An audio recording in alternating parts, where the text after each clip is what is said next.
నమస్కారం అండి. రీసౌండ్ వస్తున్నది కదా.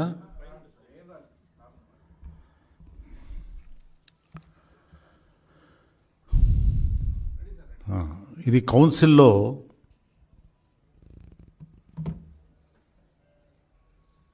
నా మెంబర్షిప్ను గురించి నాకు వచ్చిన నోటీసులు ఆ వివరణ ఇద్దామని నేను వచ్చాను.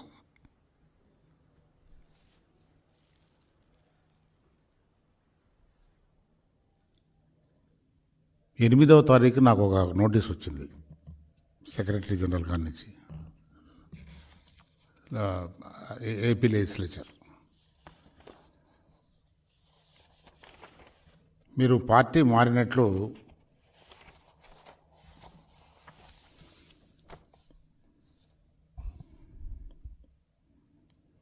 మీ ప్రవర్తన వల్ల తెలిసింది,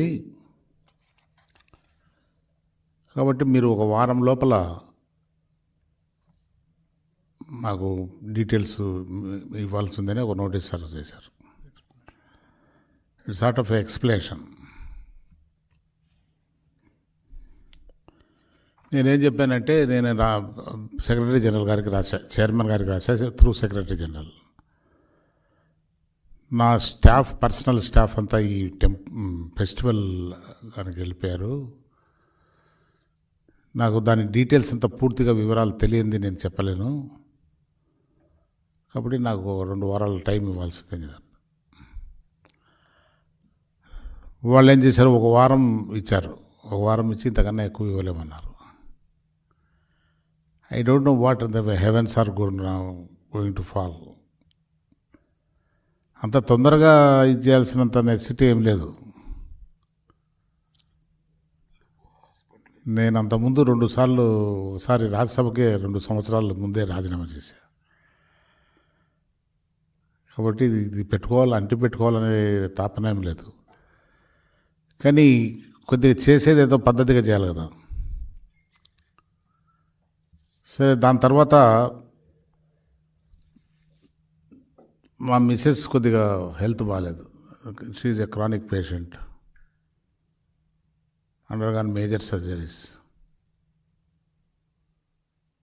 కాబట్టి నాకు ఇప్పుడు ఈ పరిస్థితుల్లో కొద్దిగా I need to attend my wife అని మెడికల్ ప్రాబ్లమ్స్ పైన కొద్దిగా 4 వీక్స్ టైం కావాలని మళ్ళీ రాశాను. 24 ఈవినింగ్ నైట్ పంపించాను లెటరు. 25 మార్నింగ్ రిప్లై వచ్చింది, rejecting my request. 24 night mail చేశాను, 25 మార్నింగ్ మెయిల్ వచ్చేసింది నాకు. ఎంత సూపర్ సోనిక్ స్పీడ్లో వర్క్ చేస్తుంది లెజిస్లేచర్ సెక్రటేరియట్ అనే అనిపిస్తుంది నాకు.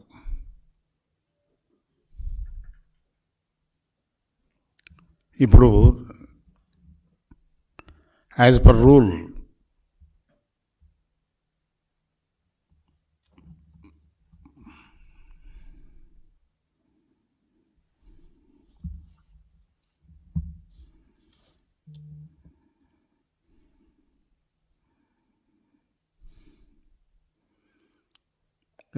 నాకు తగినంత సమయం ఇవ్వాల్సిన అవసరం ఉంది వాళ్ళు. కానీ ఆ రూల్కు అగెన్స్ట్గా I'm forced to appear before the chairman. Virtually I'm forced.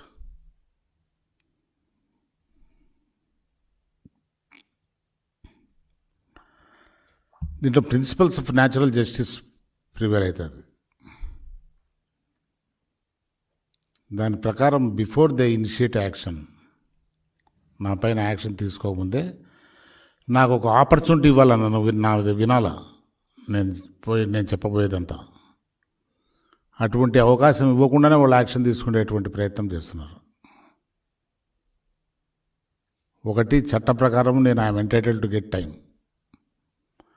రెండవది, my wife is in a critical stage health కండిషన్స్లో. నేను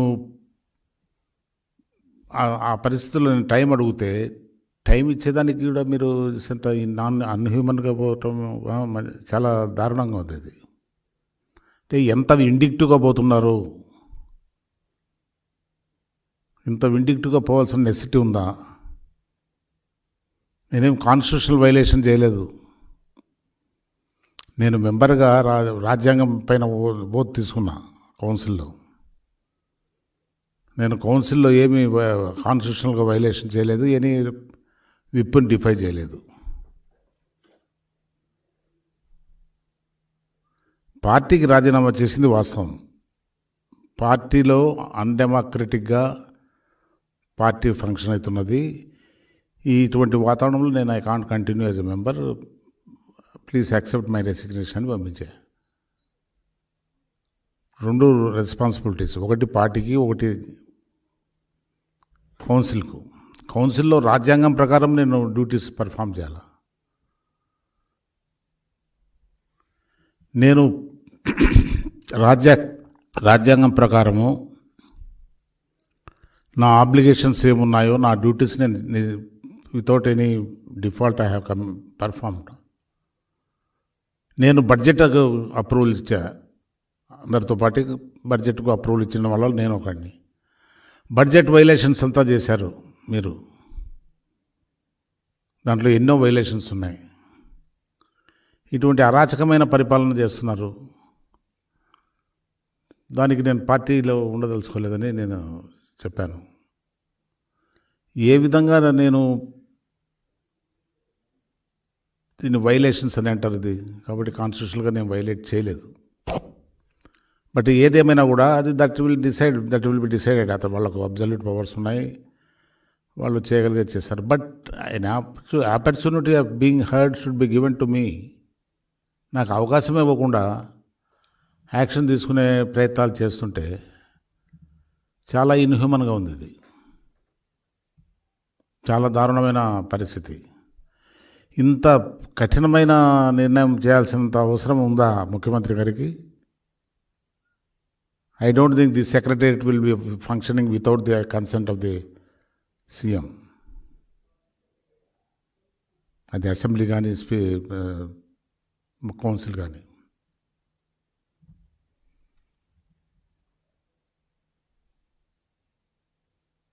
it is true that I have resigned for the party. ఇది అప్రజాస్వామికంగా ఫంక్షన్ అవుతున్నది పార్టీ. ఇటువంటి వాతావరణంలో నేను ఉండదలుచుకోలేదు. నా రెసిగ్నేషన్ యాక్సెప్ట్ చేయండి. నేను పంపించాను, 8th పంపించాను. 8th నాకు నోటీస్ ఇచ్చారు.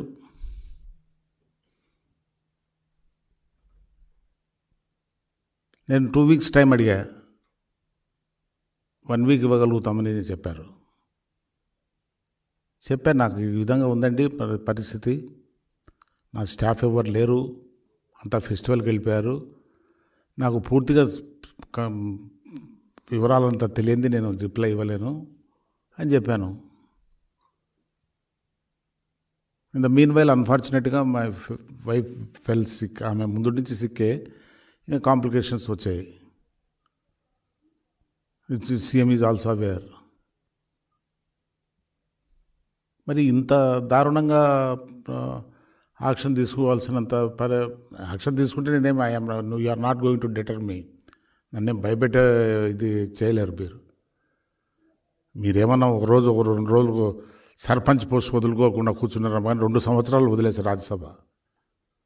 When I differ with the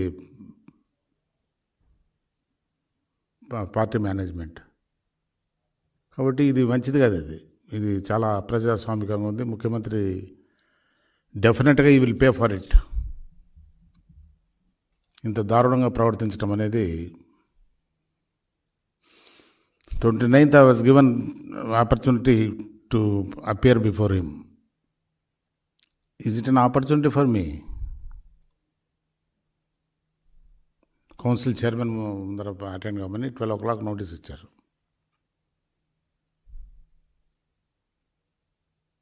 chairman should appreciate my sincerity. అదే పార్టీకి రిజైన్ చేశారు వీళ్ళని.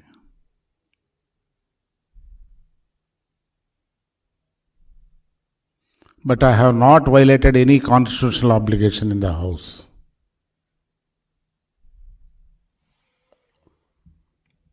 మరి పార్టీ లాయల్టీ ఉండాలన్నా రాజ్యాంగానికి లాయల్గా ఉండాలన్నా?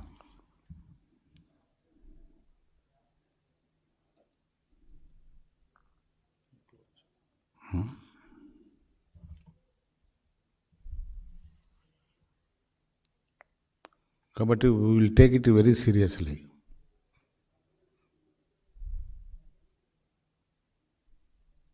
If necessary I will fight out in the court of law also.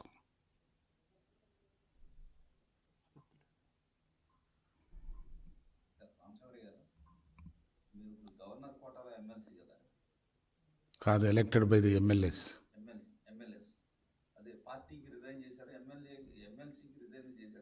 చేయలేదు.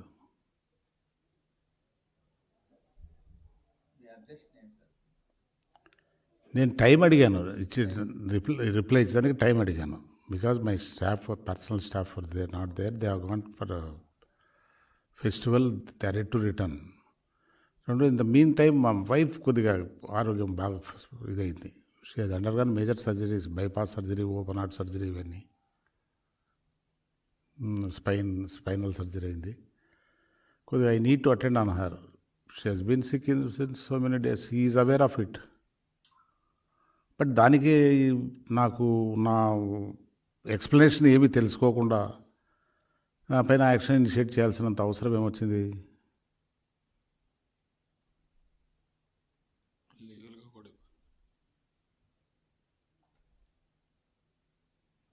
ఇట్లా లీగాలిటీస్ కూడా ఉన్నాయి కదా. అంత దారుణంగా బిహేవ్ చేయాల్సినంత పరిస్థితి ఏమొచ్చింది? అంత అర్జెన్సీ ఏమొచ్చింది? Heavens are not going to fall. చేస్తామన్నాం.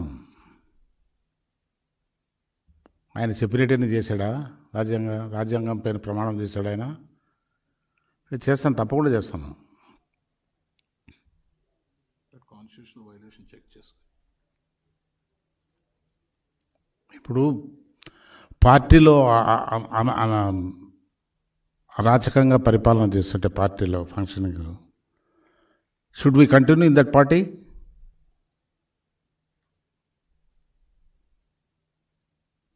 You can't make everybody member of భజన బృందం. You can't.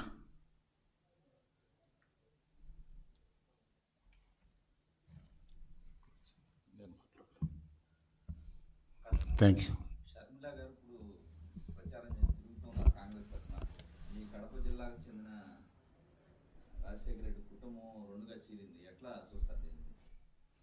దానికంటే ముందు ఎందుకు అంత ఫోకస్ ఇవ్వటము? ఒక నిమిషం. దానికంటే ముందు ఒక విషయం క్లారిఫై చేయాలి మీకు.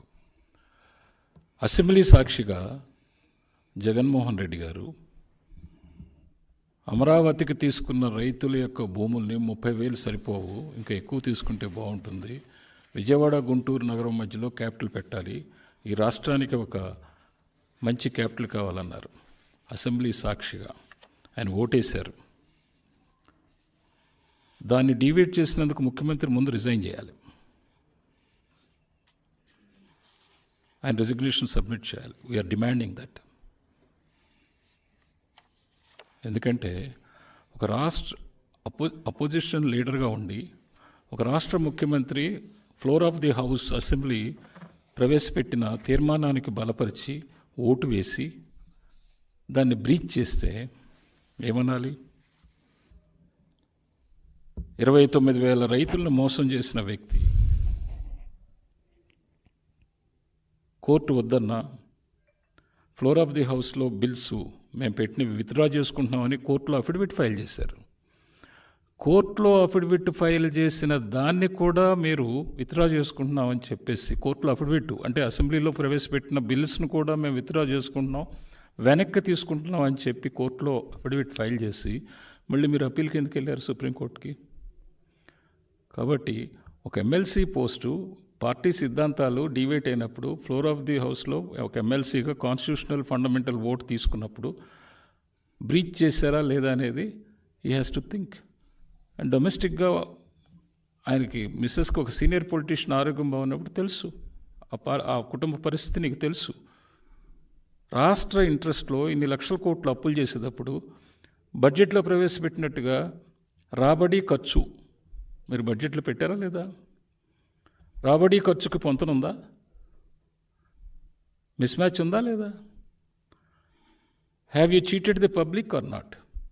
Have you made breach of trust or not? అవన్నీ వదిలేసి రాజకీయ అంశం మీద, ఒక పొలిటికల్ అంశం మీద, ఒక ఎమ్మెల్సీ వెనుక లేకపోతే నలుగురు ఎమ్మెల్యేలు ఏమిట, ఎవరి సిద్ధాంతం ప్రకారం మీ వాళ్ళు మారారు, వాళ్ళు మారారు, వాటిని నువ్వు ఇవాళ మళ్ళీ రాజకీయం చేయదలుచుకోవటం కాన్స్టిట్యూషనల్గా కరెక్ట్ కాదని చెప్పేసి రామచంద్రయ్య గారి వాదన. Thank you.